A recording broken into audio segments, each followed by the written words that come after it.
मंत्री बिहार सरकार कुमार सर्वजीत ने प्रेस वार्ता कर सत्ता पक्ष से किए कई सवाल। सत्ता पक्ष के मंत्री बिहार सरकार एवं पूर्वी गयाजी जिला अध्यक्ष भाजपा सह पूर्व प्रत्याशी भाजपा विजय कुमार मांझी ने दिया जवाब। नमस्कार। विधानसभा चुनाव के आगाज होते ही विपक्ष सत्ता पक्ष सत्ता विपक्ष पर हमलावर देखे गए। इस क्रम में बोधगया विधानसभा अंतर्गत बोधगया में निवास करने वाले स्थानीय विधायक कुमार सर्वजीत ने केंद्रीय मंत्री जीतन राम मांझी के ऊपर बिहार सरकार द्वारा किए गए कार्यों के ऊपर कई आरोप लगाए। इस प्रकार गयाजी पूर्वी जिला अध्यक्ष भाजपा विजय कुमार मांझी ने भी प्रेस वार्ता कर सरकार द्वारा किए गए कार्यों को तथा अपनी सरकार की उपलब्धियों को बताया। कुमार सर्वजीत का सवाल और भाजपा जिलाध्यक्ष विजय कुमार मांझी का जवाब, इसके साथ ही मांझी जी के विवादित यादव जाति पर दिए गए बयान के आरोप का बिहार सरकार मंत्री अशोक चौधरी ने दिया है जवाब। देखें, न्यूज़ अच्छा लगे तो लाइक एवं सब्सक्राइब जरूर करें। धन्यवाद। अभी मैं देख रहा हूं कि लगातार गया जिला के माननीय सांसद और माननीय केंद्रीय मंत्री के द्वारा जाति विशेष पे प्रहार किया जा रहा है। मैंने देखा है कि लगातार यादव जाति पे इनका प्रहार हो रहा है। जीतन राम मांझी जी यादवों को जो है अभद्र टिप्पणी किए हैं, बोले हैं कि नहीं, किसी का जात को नहीं टिप्पणी कर, जात को इलेक्शन कमीशन ने कहा है कि इन मुद्दों पे आप जो है वोटर आईडी कार्ड का सत्यापन करा दें। पूर्ण रूप से गरीबों को, दलितों को, वंचितों को, अकलियत को वोट से वंचित करने का ये साजिश है। एक चीज समझ लीजिए आप, जो सही वोटर है वो क्यों डरेगा? वो वैसे लोगों को चिन्हित किया जा रहा है। आप लोग को बता देता हूं कि एक आदमी का कई जगह वोटर लिस्ट में नाम है। ये तो माननीय प्रधानमंत्री जी को धन्यवाद देता हूं, एनडीए घटक दल के सभी नेताओं को धन्यवाद देता हूं कि वोटर लिस्ट में अभी तक आधार कार्ड जहां जहां जुटा नहीं है वो जुटने का काम हो रहा है, और जब जुट जाएगा तो आपको जानकारी हो जाएगा कि एक आदमी का 2 जगह 3 जगह जो नाम है वो पुनः वो हट जाएगा। अभी सरकार जो पहल की है, भाई साहब, सरकार का कहना है कि बाहर के कई लोग आ करके और यहाँ पे अपना वोटर लिस्ट में नाम जुड़वाने का काम किए हैं। वैसे लोगों को ही चिन्हित किया जा रहा है, और वोटर लिस्ट इसलिए लेकर के कि चिन्हित किया जा रहा है कि यहाँ के स्थानीय लोग हैं कि नहीं है। अगर स्थानीय लोग हैं तो डरने की क्या जरूरत है? माननीय तेजस्वी यादव जी को खुश होना चाहिए। अरे हम लोग जो पहल कर रहे हैं वैसे लोगों को चिन्हित कर रहे हैं जो इस स्थान के नहीं है, दूसरे जगह से आ करके या वोटर लिस्ट में नाम जुड़ाने का काम किए हैं। और भाई साहब बता देते हैं कि उनका नाम पुनः ये हटाया जाएगा और साफ सुथरा तरीके से वोटर, ये जनता जनार्दन है, उनका वोट देने का अधिकार है। वो सोचेंगे कि वोट हमको किसको देना है, जो सही रहेंगे या सही काम करेंगे जनता के हित में, देश के हित में, समाज के हित में, पब्लिक चुनेगी। पिछड़े समाज के लोग केरल में, बम्बई में, गुजरात में, बंगाल में, दिल्ली में, हरियाणा में, बम्बई में ये काम करता है। वो अपना वोटर आईडी कार्ड का सत्यापन किस आधार पे कराएगा? क्या इलेक्शन कमीशन ने बिहार के बड़े पैमाने पे जो आबादी बाहर रहती है, तो मजदूरी कर रही है, क्या उसको लाने की व्यवस्था कर रही है? पूरी के पूरी साजिश है। बिहार के तमाम दलित नेता इस साजिश में शामिल हैं कि गरीब का बेटा, दलित का बेटा वोटिंग नहीं कर सके। डोर टू डोर जाने का क्या कारण? कम से कम उनका परिवार का एक सदस्य तो जरूर होगा यहाँ पे। ऐसा तो नहीं है कि उसका सदस्य नहीं होगा, कोई सवाल नहीं है। निष्पक्ष तरीके से जांच होगा। और जो स्थानीय यहाँ का नहीं रहेगा उसको हटाया जाएगा। जो व्यक्ति इसके समर्थन में है, मैं उनसे जानना चाहता हूं कि क्या गया जिला में दलितों की जितनी आबादी है उतनी इस तरह का आईफोन है उनके पास? कैसे वोटिंग कर सकते हैं? ये पूर्ण तरीके से एक साजिश है। बोध गया कि मैं रहने वाला हूँ।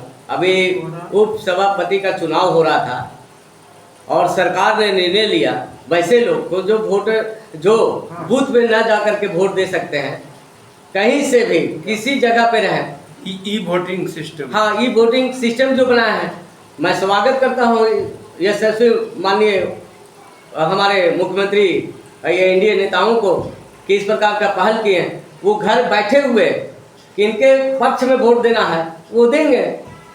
आप देखिए सरकार की कई ऐसे जो है सोच बन रहा है, वो जनता जनार्दन के हित में सोच बन रहा है। हम लोग जनता से चुने हुए सम्मानित हमारे एनडीए के सभी सम्मानित घटक दल के नेता हैं। हम लोग भी चाहेंगे कि जनता जनार्दन जो हमें यहाँ तक पहुँचाया है उनके आलोक में हम लोग सब काम करें, साफ सुथरा काम करें। कहीं न कहीं कुछ कमी है, ठीक है, कहीं न कहीं कोई दिक्कत हो रहा है पदाधिकारी से, प्रशासन से, तो जांच चल रही है। ऐसा नहीं है, आप देखे होंगे पिछले बार कई ऐसे नेताओं के ऊपर जो भारतीय जनता पार्टी के नेता ही क्यों नहीं, एनडीए के नेता क्यों नहीं है, उनके ऊपर भी कार्रवाई हुआ है। जो समर्थक भारतीय जनता पार्टी के या एनडीए के समर्थक थे पदाधिकारी, उनके ऊपर भी कार्रवाई हुआ है। ऐसा थोड़ी नहीं कि कार्रवाई नहीं हुआ, एक भी आदमी छोड़ा नहीं जाएगा जो गलत तरीका से है। और मैं आज भविष्यवाणी कर रहा हूं कि मेरे जैसा विधानसभा में लाखों लोग वोटिंग से वंचित रहेंगे। एक महीना में कोई आई कार्ड का जो है इलेक्शन आई कार्ड का वेरिफिकेशन हो जाएगा। कौन सा मशीनरी है इनके पास, कौन से ऐसे तंत्र हैं? कह रहे कि 5000 लोगों को लगाया गया है, 40 लाख लोगों का वेरिफिकेशन 5000 आदमी मिलकर कर लेंगे क्या एक महीने में? देखिए अभी इस संदर्भ में मैं यही कहूँगा कि सिस्टम बनी है तो इस सिस्टम को विस्तार किया जाएगा और जो बाहर में हैं घर द्वार छोड़ करके रह रहे हैं। एक समस्या रजिस्ट्रेशन का है, तो उनको जब रजिस्ट्रेशन कराने के लिए यहाँ आना होगा कि उनके परिवार के लोग उनके मोबाइल नंबर से रजिस्ट्रेशन करा सकते हैं आधार कार्ड के माध्यम से। इसके बारे में क्या कोई? सर एक चीज बात समझ लीजिए, अभी ऑनलाइन का जमाना चल रहा है, कहीं से भी आप ऑनलाइन कर सकते हैं, कोई कहीं दिक्कत नहीं है, किसी प्रकार का कोई दिक्कत नहीं है। ऑनलाइन के माध्यम से जहां है वहीं से होगा, वहीं से होगा। जी जी। ये कहना कि अगर तेजस्वी की सरकार आ जाएगी तो जातीय झगड़ा उत्पन्न हो जाएगा, दंगे हो जाएंगे, हम इसकी भी कड़ी निंदा करते हैं। एक केंद्रीय मंत्री का जिम्मेवारी होता है देश को ऊंचाई तक ले जाना। 1992 से भारतीय जनता पार्टी में 1992 से ही जनता जनार्दन के साथ जुड़ा हुआ हूँ। मुझे याद है 1990 से लेकर 2005 तक, भाई साहब पहले भी आपको मैं कह दिया हूँ, आप ही के मीडिया अभी तुरंत बताया हूँ, क्राइम जो बढ़ रहा है, क्राइम करने वाले कौन है? वैसे नेताओं का वो कार्यकर्ता है जो समाज और देश के आगे बढ़ाने के लिए बाधित करते हैं, वैसे लोगों के द्वारा इस तरह का क्राइम किया जा रहा है। रह गया कहता हूँ, दिन दिहाड़े जब आरजेडी का सत्ता था तो दिन दहाड़े अगर किसी भी विषय पे अगर विरोध कोई करता था जनता जनार्दन या नेता, तो दिनों को मार दिया जाता था। माँ बहन सुरक्षित नहीं थे। अब तो ये सरकार है, हम कानून के जो संरक्षक है, कानून को जो रखवाले हैं, उनके ऊपर भी कार्रवाई कर रहे हैं और ये कानून का राज है। और रह गई कि आपका जो कह रहे हैं कि माननीय तेजस्वी यादव जी का कहना है कि क्राइम बढ़ोतरी हुआ है, उनको ये जानकारी नहीं है। जा करके सर्वे करवावे कहिए 1990 के पहले या 2005 के पहले कि क्या यहाँ क्राइम होता था। हम सुरक्षित थोड़ी न थे, दिन दहाड़े मार दिया जाता था, ये भूल गए हैं। पूरे गया जिला में अगर कहीं भी पासवान, रविदास, चौधरी, अन्य किसी जातियों की घटना होती है, केंद्रीय मंत्री हो या कोई ही, इन लोग मदद नहीं करना पसंद करते हैं। घटना हुई थी अभी, एक महिला, दलित महिला के साथ जो शोषण हुआ था, उसमें आपकी पार्टी क्या भूमिका निभा रही? देखिए, आप क्या कर रहे हैं? सर्वप्रथम तो हम लोग भी निरीक्षण किए हैं, घटनास्थल पे हम लोग गए हैं, और जो वरिष्ठ नेता हैं, कई ऐसे, जीतन राम मांझी जी भी गए हैं, एलजेपी के वरिष्ठ नेता जो हैं वो भी गए हैं, और निर्देश दिया गया है कि जो भी इसमें इन्वॉल्व है उसके ऊपर सख्त से सख्त और कड़ी कार्रवाई किया जाएगा। भाई साहब, वही लोग हैं देश को आगे बढ़ने में बाधित कर रहे हैं, समाज को आगे बढ़ने में बाधित कर रहे हैं। कहीं न कहीं ऐसे ही लोग हैं। पुलिस की गिरफ्त से अभी तक ये अपराधी बाहर हैं। जांच हो रहा है और पुख्ता जांच करवा करके वो जांच हो रहा है, वो पहल कर होगा कार्रवाई। इधरे जो है आजकल में जो भी जो उससे क्राइम के अंतर्गत जो इन्वॉल्व होंगे उनको पकड़ लिया जाए। मांझी जी ने कहा कि हम दलित हैं, हमें भी दलितों की चिंता है सर्वजीत जी, लेकिन सभी दलित के बच्चे अब जागरूक हो गए हैं, तो सब अपना वेरिफिकेशन करा ले। गया जिला के युवाओं से हम अपील करते हैं कि आपके खिलाफ देश में एक साजिश चल रही है, बिहार में साजिश चल रही है।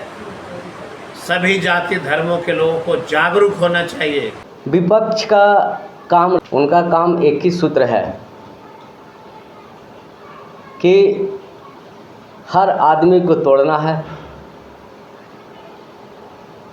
विकास को बाधित करना है। विपक्ष के नेता जैसे कांग्रेस के सबसे बड़ा नेता अगर कहा जाए आपका राहुल गांधी जी, आप लोग देखे होंगे लोकसभा में बाबा भीमराव अंबेडकर जी का किताब लेकर के और जगह जगह प्रचार प्रसार किए हैं कि भाजपा जो है दलितों का शोषण करने वाला पार्टी है, दलितों के हित में बात नहीं करता है, दलितों का सोच नहीं रखता है।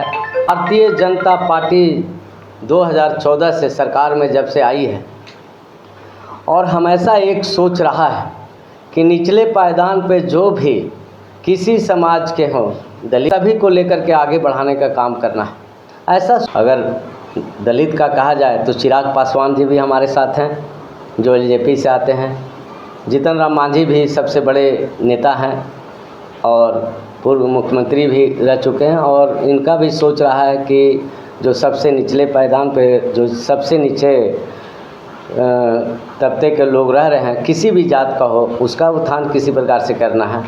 आरोप लगता है कि आपके सरकार में भ्रष्टाचार ज़्यादा है, क्योंकि चुनाव का माहौल है, उसको आप किस दृष्टि से देख रहे हैं, क्या कहना चाहेंगे? देखिए, ये विपक्षों का सोच है। आप देख लीजिए, जब से हमारी एनडीए की सरकार बिहार में आया, अगर 2005 के पहले के आप तुलना करते हैं या 14 के पहले की तुलना करते हैं, तो शाम होते ही जो बाहर में निकले हुए रहते थे वो डरते थे कि भाई अगर मैं वापस घर की ओर जाऊंगा तो कहीं न कहीं हमको घात लगा करके या किसी प्रकार के शोषण करके हमको मार पीट कर दिया जाएगा, और वहीं पे रुक जाते थे। लेकिन जब हमारी सरकार बना, कानून का राज है,